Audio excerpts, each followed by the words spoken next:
दो चैप्टर का हम लोगों ने रिवीजन कर लिया है, एक मानव भूगोल वाले का और एक जनसंख्या का, विश्व की जनसंख्या का, जो उसमें महत्वपूर्ण टॉपिक है, जो परीक्षा के लिए आपके महत्वपूर्ण है, जो परीक्षा में आपके आ सकते हैं, ऐसे प्रश्नों का हमने रिवीजन कर लिया। अब हम तीसरे चैप्टर का रिवीजन करते हैं, जो जनसंख्या का संगठन है। जनसंख्या का संगठन से क्या मतलब है? जनसंख्या से आप लोगों ने जो भी उसका एक ओवरव्यू होता है वो हमने पिछले चैप्टर में बता दिया है। अब संगठन उसका क्या हो सकता है, जनसंख्या का संगठन किस रूप में हो सकता है? जनसंख्या का संगठन वहाँ पे रहने वाले लोगों की आयु की संरचना में हो सकता है, जो विभिन्न प्रकार के आयु वर्ग के होंगे। ठीक, शिशु होंगे, किशोर होंगे, युवा होंगे, वृद्ध होंगे। तो ये विभिन्न प्रकार का जो आयु वर्ग है, यानी आयु के रूप में, लिंग के रूप में, यानी कितने स्त्री हैं, कितने पुरुष हैं, कितने साक्षर हैं, किसने अशिक्षित हैं। ठीक, उनका भोजन किस प्रकार का है, भोजन के रूप में, आवास के रूप में।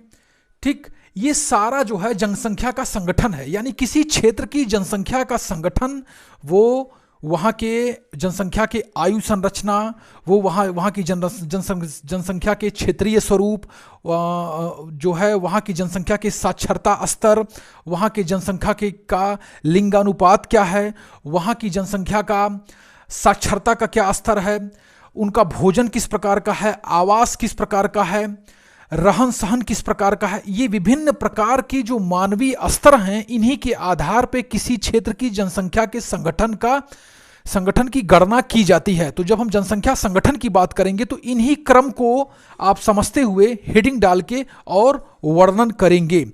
उसके बाद आ जाता है नेक्स्ट टॉपिक होता है कि आपका जनसंख्या घनत्व क्या होता है। जनसंख्या घनत्व देखिए, किसी क्षेत्र में रहने वाली जो जनसंख्या होती है, किसी विशेष क्षेत्र के अंतर्गत रहने वाली जो जनसंख्या होती है, उसी जनसंख्या को हम उस जगह का घनत्व कहते हैं। ठीक, यानी उस विशेष क्षेत्र में जनसंख्या की कितनी सघनता है, उसी को हम घनत्व से निरूपित करते हैं। उसके बाद एक टॉपिक आएगा आप लोगों के साथ कि जन्म दर क्या होती है। जन्म दर क्या होती है? एक वर्ष के अंतर्गत प्रति 1000 जनसंख्या पर जीवित लोगों की संख्या, जीवित बच्चों की संख्या को जन्म दर कहते हैं। एक वर्ष के अंतर्गत, एक वर्ष में जो 1000 लोगों पे जो जीवित बच्चे की संख्या है, जो जीवित शिशु होते हैं, उनकी संख्या को जन्म दर कहते हैं। और एक वर्ष में प्रति 1000 लोगों में जो मृत लोगों की संख्या होती है, उसे जो है मृत्यु दर कहते हैं। ठीक, और उसके बाद एक टॉपिक आएगा लिंगानुपात।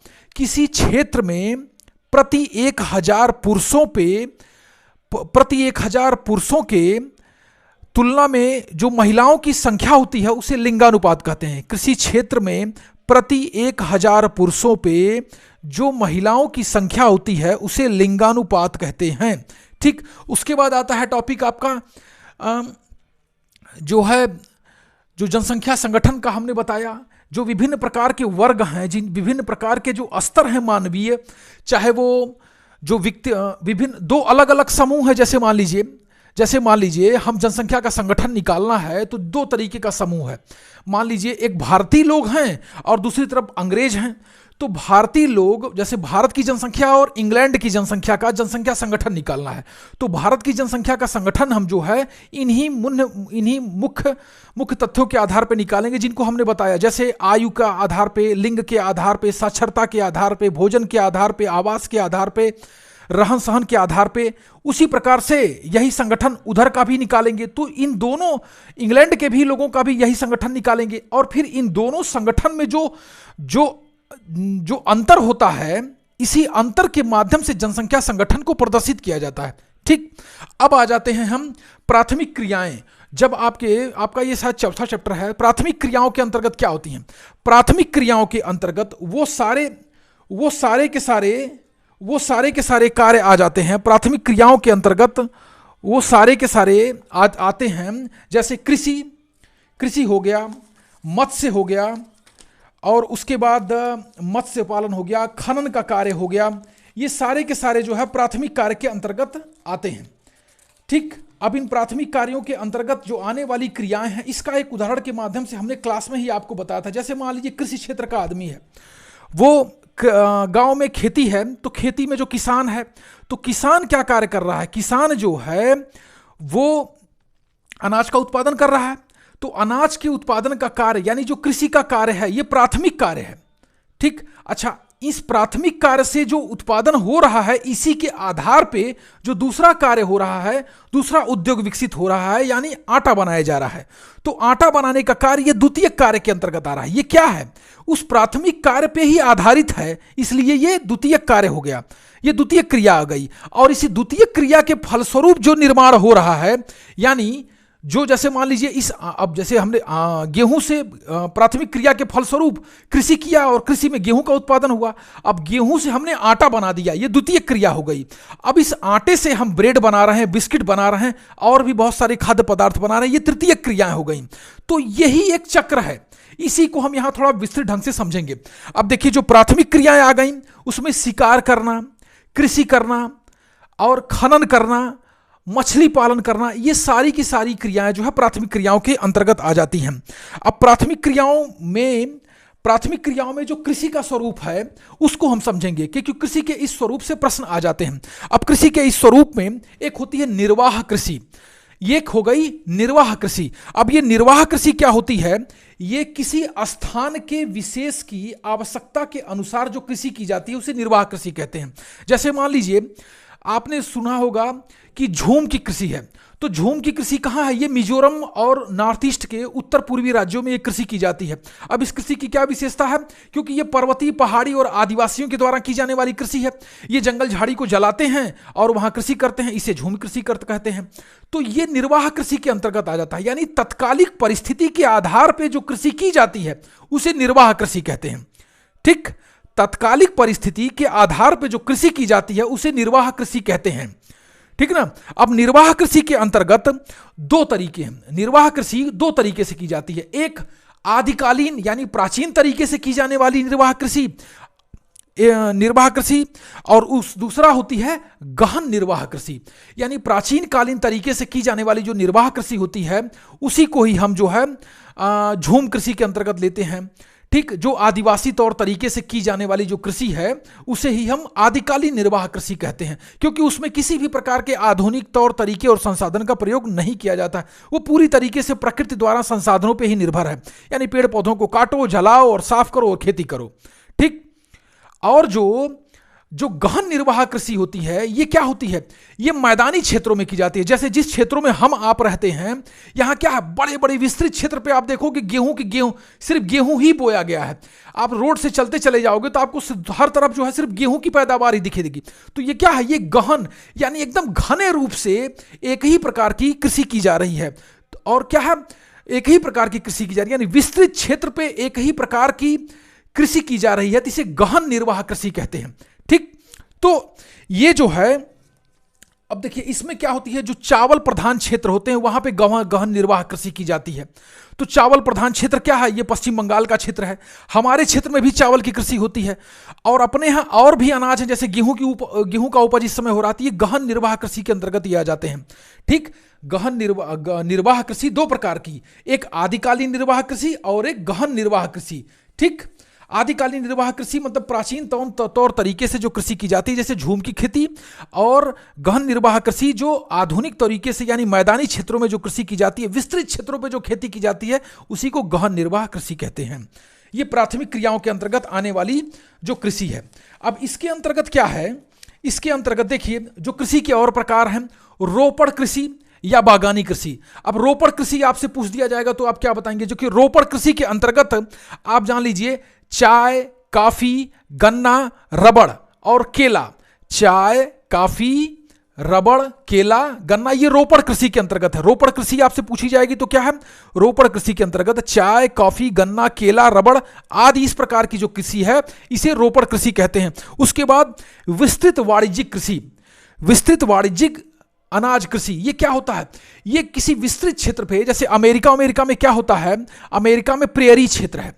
अमेरिका में प्रेयरी क्षेत्र, जो अमेरिका के बीच का भाग है उसे मक्का पेटी बोलते हैं और उसे प्रेयरी क्षेत्र भी कहते हैं। यहाँ पे क्या होगा? इस विस्तृत क्षेत्र में गेहूं की ही पैदावार की जाती है।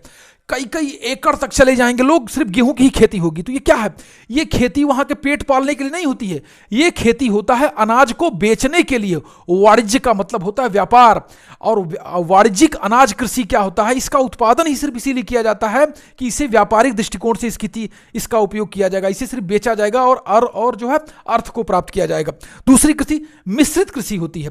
अब मिश्रित कृषि में क्या होती है, मिश्रित कृषि देखिए, एक तरफ तो अनाज का उत्पादन, दूसरी तरफ सब्जियों का उत्पादन, तीसरी तरफ जो है पशुओं का पालन। इस प्रकार की खेती जहां होती है, जहां आसपास के ही क्षेत्रों में अनाजों का उत्पादन होता है, बागवानी भी होती है और पशुपालन भी होता है, इस प्रकार की खेती जहां होती है उसे मिश्रित कृषि बोलते हैं।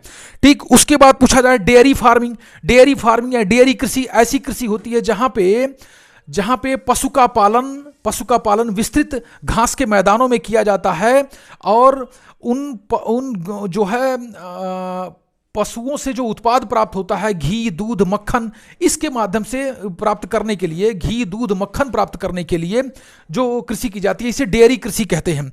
उसके बाद भूमध्य सागरीय कृषि। अब भूमध्य सागरीय कृषि देखिए क्या है, भूमध्य सागरीय क्या होता है, पहले आप जान लो भूमध्य सागर क्या है। एक मिनट, आप ध्यान देंगे, भूमध्य सागर का मतलब ये हो गया, भूमध्य सागर का मतलब ये हो गया, देखिए ये जो है ये अफ्रीका महाद्वीप है, ये अफ्रीका महाद्वीप है। अफ्रीका महाद्वीप के ऊपर ये जो है ये भूमध्य सागर है, अफ्रीका महाद्वीप के ऊपर ये भूमध्य सागर है। और ये भूमध्य सागर के आसपास के जो क्षेत्र हैं, भूमध्य सागर के आसपास का जो यूरोपीय क्षेत्र है, इस पे जो खेती की जाती है तो इसे भूमध्य सागरीय कृषि नाम दे दिया गया है। अब चूंकि इस जलवायु की, इस क्षेत्र की विशेषता ये होती है, यहाँ शीतकाल में वर्षा होती है, जैसे अपने यहाँ गर्मी में बारिश होती है ना, वैसे यहाँ ठंडी में वर्षा होती है। तो इस वर्षा के फल स्वरूप ये होता है कि जो यहाँ के फल होते हैं, जो फल होते हैं वो साइट्रिक फूल होते हैं, यानी खट्टे होते हैं। खट्टे और रसदार फलों के उत्पादन के लिए ये जो भूमध्य सागरीय क्षेत्र होता है, इनकी कृषि बहुत बहुत प्रसिद्ध होती है। यानी भूमध्य सागर के आसपास का जो यूरोपीय क्षेत्र है, यहाँ पे जो कृषि की जाती है वो खट्टे और रसदार फलों के लिए विश्व प्रसिद्ध है। इसीलिए यहाँ का इटली देश और यहाँ के जो और भी यूरोपीय देश हैं, यहाँ पे शराब का उत्पादन विश्व में निर्यात के लिए किया जाता है, क्योंकि खट्टे और रसदार फलों से ही शराब का उत्पादन होता है। तो भूमध्य सागरीय कृषि अपने खट्टे और रसदार फलों के उत्पादन के लिए विश्व प्रसिद्ध है। ठीक, अब आ जाते हैं हम और महत्वपूर्ण टॉपिक पे, आगे ध्यान देंगे हम। देखिए ये जो हो गया, अब ये प्राथमिक क्रियाओं के अंतर्गत ही जो प्रमुख चीजें हैं वो मैं आपको बता रहा हूं। उसके बाद आ जा रहा है बागवानी कृषि, उद्यान कृषि, सहकारिता क्या होती है, कोऑपरेटिव फार्मिंग क्या होती है, कोऑपरेटिव फार्मिंग। देखिए आपने एक ब्रांड का नाम सुना होगा, अमूल। भारत का एक विश्व प्रसिद्ध डेयरी ब्रांड है अमूल। अमूल दुनिया में कोऑपरेटिव यानी सहकारिता का सबसे बढ़िया उदाहरण है। सहकारिता का मतलब यह होता है सभी लोगों के सहयोग से चलने वाली संस्था, यानी किसी एक व्यक्ति के सहयोग से नहीं या सरकार के सहयोग से नहीं, किसी क्षेत्र विशेष के सभी लोगों से चलने वाली एक संस्था। अब अमूल क्या है, अमूल ये गुजरात के साणंद जिले में अमूल संस्था की स्थापना हुई। अब वहां पे हुआ क्या कि वहां के जो किसान थे, उन्होंने अपने यहाँ जो दूध का उत्पादन किया, उस दूध के उत्पादन को वो अलग अलग जगहों पे ले जाके बेचते थे, और उससे क्या होता था, उनको आने पौने दाम मिलते थे, जिससे वो फायदा नहीं उनको होता था। इसीलिए वहां पे सहकारिता बनाई गई। सहकारिता यानी सभी के सहयोग से एक ऐसा जगह चुना गया जहां पे सभी लोग लाके अपने दूध को देते थे, और उस दूध को जो है ले जाके जो है सुरक्षित करके और उसको और परिशुद्धित करके हर जगह दिया जाता था। तो इसी प्रकार से अमूल संस्था का जन्म हुआ। और आज ये जो है, जो अमूल संस्था है, वो किसी एक व्यक्ति से न होके इसमें 25 लाख लोग मिलके 25 लाख लोगों के सहयोग से चलने वाली ये अमूल सहकारिता है। ठीक, सहकारिता का मतलब हो गया सभी के सहयोग से चलने वाली संस्था, इसे ही सहकारिता बोलते हैं। ठीक, बाद में इसमें सरकार भी ऐसी संस्थाओं को बढ़ाने में सहयोग करती है जिससे सभी लोगों को रोजगार मिले, तो सहकारिता इसे बोलते हैं। फिर खनन का कार्य आप लोगों को पता ही है, खनिज संसाधनों की प्राप्ति के लिए खनन कार्य किया जाता है। तो इस प्रकार हम प्राथमिक क्रियाओं को देख चुके हैं। अब प्राथमिक क्रियाओं के अंतर्गत आने वाले विभिन्न प्रकार के कार्यों को भी हम जान गए। अब आते हैं द्वितीय क्रिया। जब हम द्वितीय क्रियाओं के भी अंतर्गत आते हैं तो द्वितीय क्रियाओं में जो छोटी मोटी औद्योगिक गतिविधियां होती हैं ये द्वितीय क्रियाओं के अंतर्गत आ जाती हैं। द्वितीय क्रियाओं के अंतर्गत जो छोटी मोटी औद्योगिक क्रियाएं होती हैं इन्हें ही द्वितीय क्रियाओं के अंतर्गत आते हैं। ये ऐसी क्रियाएं जो प्राथमिक क्रियाओं के उत्पाद पे ही निर्भर करें, जो प्राथमिक क्रियाओं के उत्पाद पे ही निर्भर करें, इन क्रियाओं को द्वितीय क्रिया बोलते हैं। जैसे खेती से अनाज प्राप्त किया गया तो अनाज से चलने वाले जो उद्योग धंधे हैं ये द्वितीय क्रियाओं के अंतर्गत आ जाते हैं। खनन से खनिज प्राप्त किया गया तो खनिज से जो है उद्योग धंधे चल रहे हैं, ये द्वितीय क्रियाओं के अंतर्गत आ गए। उसके बाद जो और भी बहुत सारी क्रियाएं हैं जो है द्वितीय क्रियाओं के अंतर्गत आ जाते हैं। आप ये जान लीजिए प्राथमिक क्रियाओं के से जो प्राप्त उत्पाद हैं उन पे जो उद्योग धंधे होते हैं, उनसे जो क्रियाएं होती हैं मानवीय, उन्हें ही द्वितीय क्रियाओं के अंतर्गत हम पढ़ते हैं। अब इसमें कुछ महत्वपूर्ण चीजें हैं, जैसे लोहा इस्पात उद्योग भी है, जो छोटे पैमाने पर लोहा इस्पात उद्योग विकसित होते हैं। सूती वस्त्र उद्योग है, जैसे मान लीजिए कपास के उत्पादन से जो सूती वस्त्रों की जो फैक्ट्रियां हैं, जो तागे बनते हैं, ये क्या है, ये द्वितीयक उद्योग ही हैं। ठीक, कपास का उत्पादन किया गया तो कपास कृषि उत्पाद है तो ये प्राथमिक क्रिया के अंतर्गत हो गया। अब इसी से मान लीजिए तागा लगा बनने, तो ये क्या होगा, द्वितीय क्रिया के अंतर्गत हो गया। अब उसी से बड़े बड़े ब्रांड के कपड़े लगे बनने, तो ये क्या हो गया, तृतीय उत्पाद हो जाएगा। तो इस प्रकार सूती वस्त्र उद्योग हो गया। फिर उसके बाद हो जाता है, अब देखिए क्या है, ये उस प्रकार के जो उद्योग होते हैं, द्वितीयक जो उद्योग होते हैं, ये प्राथमिक क्षेत्रों के आसपास ही विकसित होते हैं। ये प्राथमिक क्षेत्र यानी प्राथमिक क्रियाओं से संबंधित और प्राथमिक क्रियाओं के आसपास के क्षेत्रों में ही ये विकसित होते हैं। ठीक, अब हम आ जाते हैं, इसमें एक महत्वपूर्ण चीज है, एक टॉपिक आता है जंग का कटोरा। द्वितीय क्रियाओं के अंतर्गत ही हम एक क्षेत्र विशेष को अध्ययन करेंगे जिसे द्वितीय क्रिया बोलते हैं। अब ये द्वितीय क्रिया क्या है, ये द्वितीय क्रिया है जंग का कटोरा। अब ये जंग का जो कटोरा है, देखिए अमेरिका में एक पीट्सबर्ग नाम का स्थान है। पीट्सबर्ग नाम का जो स्थान है, यहाँ पे बहुत, ये जो है अपने लौह अयस्क क्षेत्र के लिए फेमस था, लेकिन वर्तमान में ये क्षेत्र जो है पूरी तरीके से बर्बाद हो गया है। और जो लोहे पे आधारित यहाँ पे कल कारखाने थे वो पूरी तरीके से जंग से एकदम बेकार हो गए हैं, तो इसीलिए इसे जंग का कटोरा कहा जाता है। ये अगर जो शब्द आता है तो आप अमेरिका लगाइएगा और अमेरिका का पीट्सबर्ग लगाइएगा। ठीक, और ये द्वितीय क्रियाओं के अंतर्गत ही चलने वाले उद्योग धंधे से संबंधित हैं। उसके बाद आ जाएंगे आप तृतीय क्रियाओं में। अब जब हम तृतीय क्रियाओं का अध्ययन करेंगे तो हमने जैसा आपको बताया है कि एक उदाहरण के माध्यम से कि जो सेवा क्षेत्र है, जो सर्विस सेक्टर है, उसे ही तृतीय क्रियाओं के अंतर्गत ही हम पढ़ते और समझते हैं। देखिए तृतीय क्रियाओं में ही हम जो है सेवा क्षेत्र है। अब सेवा क्या है, व्यापार वाली सेवा।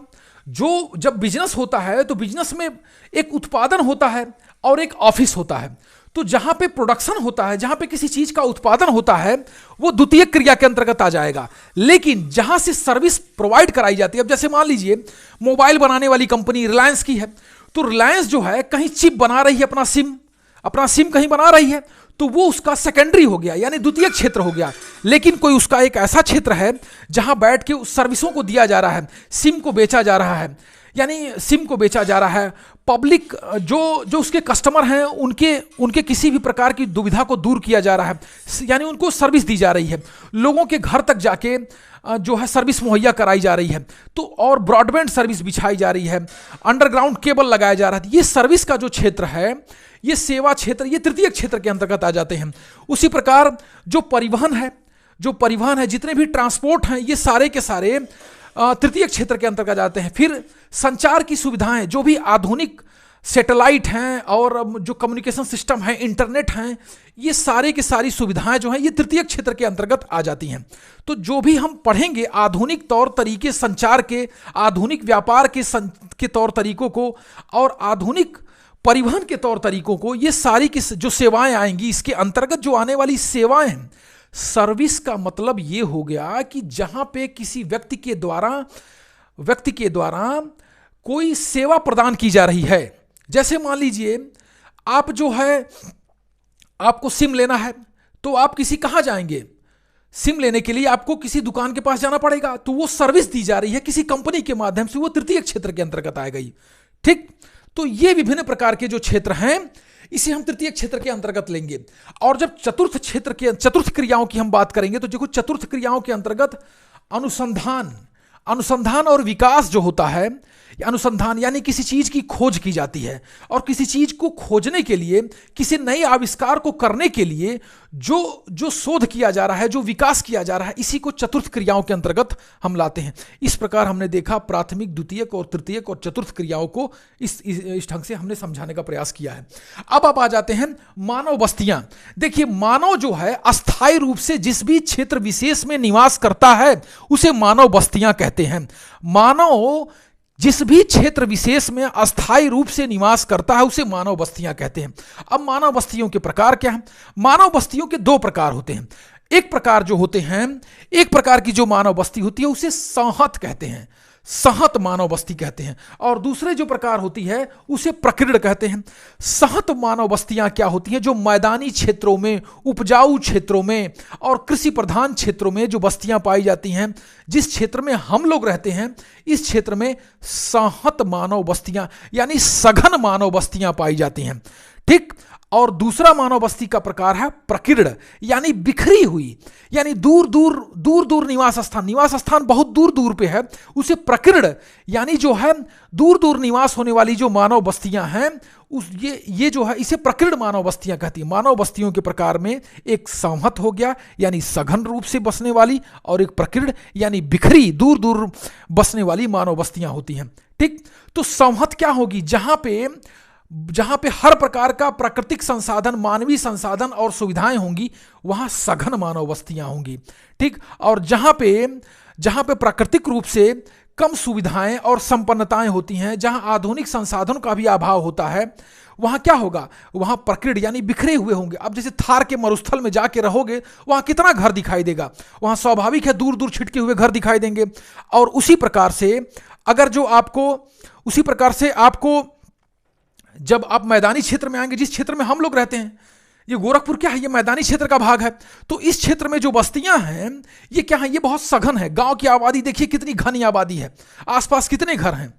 ठीक, तो इस प्रकार से जब मानव बस्तियों को हम पढ़ेंगे तो मानव बस्तियों को हमने जान लिया किसे कहते हैं, उसके दो प्रकार होते हैं उसको भी जान लिया, और उसी के अंतर्गत जो नगरों के प्रकार हैं वो जान लेते हैं। एक होता है सन्नगर। कोई नगर, जैसे गोरखपुर नगर क्या है? अब ये बढ़ते बढ़ते किसी समय में ये नगर का विकास होते होते, घर बनते ऐसा होगा कि ये किसी दूसरे नगर से जाके नगर के बहुत नजदीक आ जाएगा। मान लीजिए खलीलाबाद नगर है, अब गोरखपुर नगर बढ़ते बढ़ते एकदम खलीलाबाद नगर और गोरखपुर नगर एकदम आसपास आ गया। तो इस प्रकार से जो नगर बसते हैं उसे सन्नगर यानी एकदम निकट आके वो नगर बस गए तो उसे सन्नगर कहते हैं। उसके बाद एक होता है मेगा सिटी। जब कोई शहर 1 करोड़ की जनसंख्या के आसपास आ जाता है, जहां की जनसंख्या बहुत ज्यादा हो जाती है, 10 लाख से अधिक जनसंख्या वाले नगर को मेगा सिटी कहते हैं। उसके बाद उस्मा द्वीप, और आधुनिक समय में जो विकसित और पूरी तरीके से जो नगरीय बस्तियों से एकदम विकसित शहर हो चुके हैं, वहां उस्मा द्वीप का विकास होता है। अब उस्मा द्वीप का मतलब आप ऐसे समझिए, जहां पे दिल्ली या मुंबई में बड़ी बड़ी बिल्डिंगें हैं, 50-50 बिल्डिंग फ्लोर की जो बिल्डिंगें हैं, वहाँ पे क्या होता है? वहाँ पे जो तापमान होता है और जो हवा होती है उन बड़ी बड़ी संकरी बिल्डिंगों के बीच में फंस जाती है, और उनके बीच का तापमान बहुत ज़्यादा हो जाता है। तो एक प्रकार का वो हीट आइलैंड बन जाता है, इसीलिए उसको उस्मा द्वीप कहा जाता है। उस प्रकार से बड़ी बड़ी बिल्डिंगों के बने हुए जो शहर होते हैं उनको उष्मा द्वीप कहा जाता है। क्यों? क्योंकि उनके बीच की जो हवा होती है बहुत गर्म हो जाती है और तापमान अधिक हो जाता है, इसलिए उसे उष्मा द्वीप कहते हैं। मैंने इस प्रकार शॉर्टकट में आपका पूरा रिवीजन करने का प्रयास किया है, और मुझे पता है जो बच्चा कुछ भी नहीं पढ़ा होगा वो इसका रिवीजन ही देख के चला जाएगा, तो उसको वो जरूर इतना कर लेगा कि वो 50 से 55% नंबर बड़े आराम से उसका आ जाएगा। और जो थोड़ा सा भी पढ़ा होगा वो ये मान ले कि उसका बहुत अच्छा नंबर आने वाला है इससे। ठीक, okay, good night, thank you.